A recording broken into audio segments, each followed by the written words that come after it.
Oi, gente, tudo bem com vocês? Espero muito que sim, eu sou Maria Eduarda e hoje eu vou mostrar para vocês um pouquinho de como eu faço o meu estudo bíblico, tá bom? Então, gente, eu anoto tudo num caderninho, sabe? Aqui, ó. Aí eu coloco, né, estudo bíblico, a data de hoje, né, que eu estou começando. Aí escrevo parte da manhã, ler um versículo, marcar um versículo e orar 2 minutos. E assim é constante. Aí eu faço a parte da manhã, na parte da tarde e na parte da noite. Aí se vocês quiserem, deixa aí nos comentários que eu trago para vocês, tá bom? Gente, para hoje eu vou ler em João, vou começar. Deixa só eu achar aqui.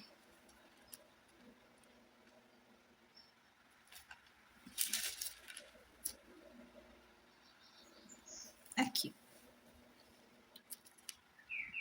Prolongo o verbo da vida e a comunhão com Deus. O que era desde o princípio, o que temos ouvido, o que temos visto com os nossos próprios olhos, o que contemplamos, e as nossas mãos apalparam com respeito ao verbo da vida.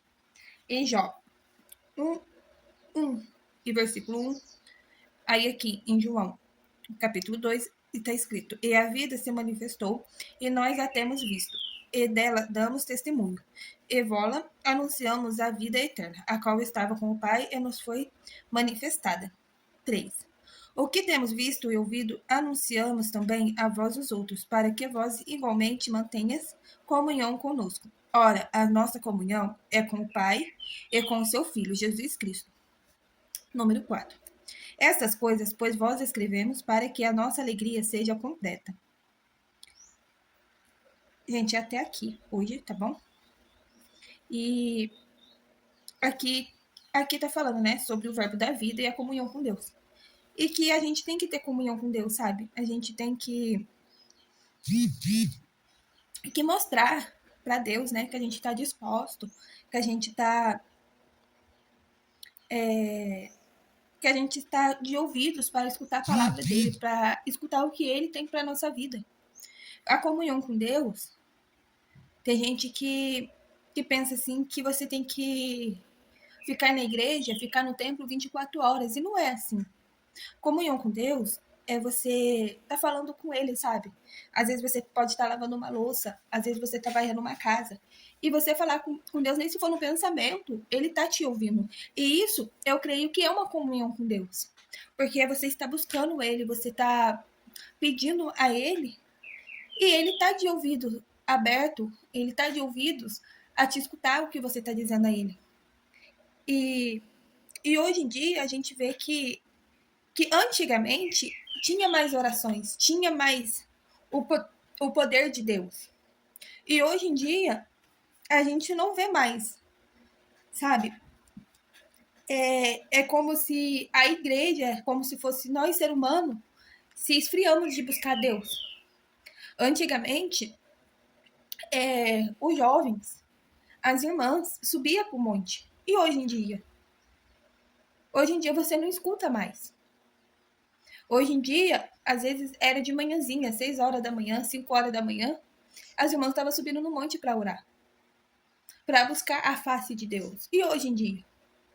Hoje em dia, se vai 1 ou 2, já é muito. Então, não tá tendo mais essa comunhão com Deus, sabe? Às vezes eu fico aqui pensando, eu falo assim, Deus, você podia me levantar, sabe?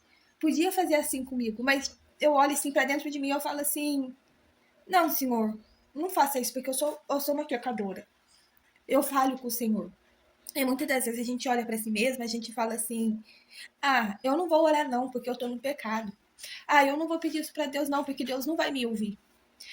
E tem muita gente irmãs, jovens, que, como se diz assim, estão mais falando com Deus do que os próprios que estão dentro da igreja, sabe? Porque quando a situação aperta, quando a dificuldade aperta para eles, eles buscam a Deus.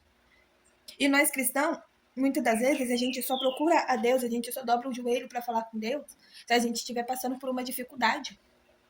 Sabe aquela situação assim, quando tá mil maravilhas, você não precisa de Deus.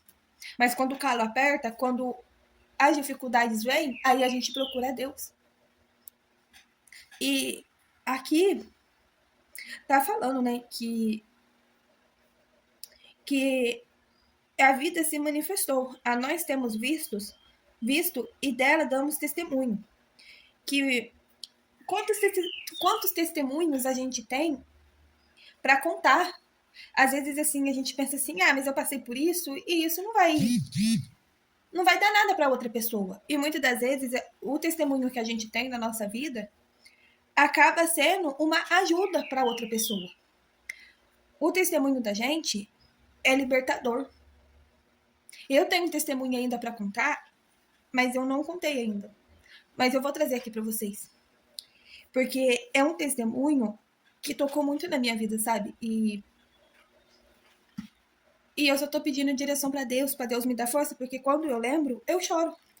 Porque não foi muito tempo, aconteceu no ano passado. Muitas pessoas já sabem o que é. E foi um vento muito forte na minha vida. E que eu cheguei assim para Deus e falei assim: não, Senhor, isso na minha vida não. Sabe? Foi uma coisa que aconteceu que me abalou muito. E que eu pensei que a depressão ia me pegar, porque a crise de ansiedade já estava me atacando. Eu só chorava. Eu lembrava, eu só chorava. E aquilo foi roendo em mim. E eu sei que eu nunca orei tanto como eu orei quando aconteceu. Eu nunca busquei a Deus como eu busquei a Deus nesses. Aconteceu isso em novembro. Novembro, dezembro e janeiro foi os meus 3 piores meses. E, e a minha mãe conversava muito comigo, sabe? De que Deus não me abandonou, que Deus estava comigo. E eu acho assim que eu só não caí, eu só não me afastei de Deus porque tinha alguém orando por mim. Porque aquela pessoa tinha uma comunhão com Deus muito forte. E se não fosse ela, e se não fosse o amor de Deus na minha vida, eu tinha caído. Porque foi muito difícil para mim. E era isso que eu queria deixar para vocês. Me perdoa por, né, tá chorando assim. Mas é porque Deus é maravilhoso, gente. E hoje deu tudo certo. E a nossa comunhão não é com o que os outros vão pensar, no que os outros vão dizer. A nossa comunhão é com o Pai e com o seu Filho, que é Jesus Cristo. E ele ele quer, sabe, que a nossa alegria seja completa, que a nossa família seja completa, que a situação que a gente vivemos seja completa. Então, só tem comunhão com Deus, gente, só busca, orem mesmo, pede mesmo, porque Deus fará o possível e o impossível na sua vida. Amém? Aí, gente, aqui eu tenho aqui 2 Bíblias. Aqui eu tava lendo, essa daqui, ó, muito antiguinha, porque aqui ela tem estudos também, sabe? Eu quase não uso ela aqui. Ó, deixa eu mostrar pra vocês. Tem uma Bíblia, essa daqui era da minha mãe. Aí eu peguei lá, porque aqui tem, sabe, estudos do Bíblia. Só que eu faço assim, gente, eu levanto, eu oro e peço direção a Deus do que eu posso estar lendo. E aqui é uma Bíblia também, só que aquela de harpa, sabe? Sem ter estudo. Então eu vou ler o que tá aqui também para vocês, porque tem Bíblia que é diferente. Mas o que eu queria falar, o que Deus tocou, o que o Espírito Santo tocou no meu coração, foi isso de eu trazer para vocês hoje. Deixa eu só achar aqui. Aqui. Não tem muita diferença, gente. Tá escrito assim, ó. O verbo se faz carne. Esse é o título do texto. Aí tá escrito assim: no princípio era o verbo e o verbo estava com Deus. O verbo era Deus, ele estava no princípio com Deus. Todas as coisas, todas as coisas foram feitas por ele. E sem ele, nada do que foi feito se fez. Nele estava a vida, e a vida era a luz dos homens. E a luz resplandece nas trevas, e as trevas não compreenderam. Houve um homem enviado de Deus, cujo nome era João. Este veio para testemunho, para que testificasse da luz, para que todos crescem nele. Não era ele a luz, mas veio para que testificasse da luz. Ali estava a luz verdadeira que alumia a todo homem que vem ao mundo. Estava no mundo e o mundo foi feito por ele. E o mundo não o conheceu. Veio para o que era seu, e os seus irmãos o receberam. Mas a todos quantos receberam, deu-lhes poder de serem feitos filhos de Deus, os que creem no seu nome, os quais não nasceram do sangue, nem da vontade da carne, nem da vontade do varão, mas de Deus. E o Verbo se fez carne e habitou entre nós, e vimos a sua glória como a glória do unigênito do Pai, cheio da graça e da verdade. Gente, esse foi o que Deus tocou no meu coração de trazer para vocês. E espero que Deus tenha falado em cada coração aí através do que o Deus tocou para mim falar. Amém?